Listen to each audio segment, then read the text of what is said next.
ఎన్ని వాళ్ళు వీళ్ళు ఎన్నెన్ని అన్న పసి పిల్లవాడు నవాడు.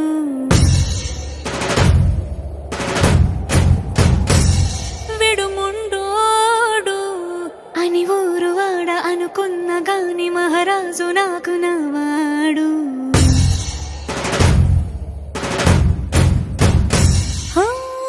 మాట పెడుసైనా మనసులో వెన్న రాయిలా ఉన్నవాడిలోన దేవుడెవరికి తెలుసును నాకన్నా. సూసేకి అగ్గిరవ్వ మాదిరే ఉంటా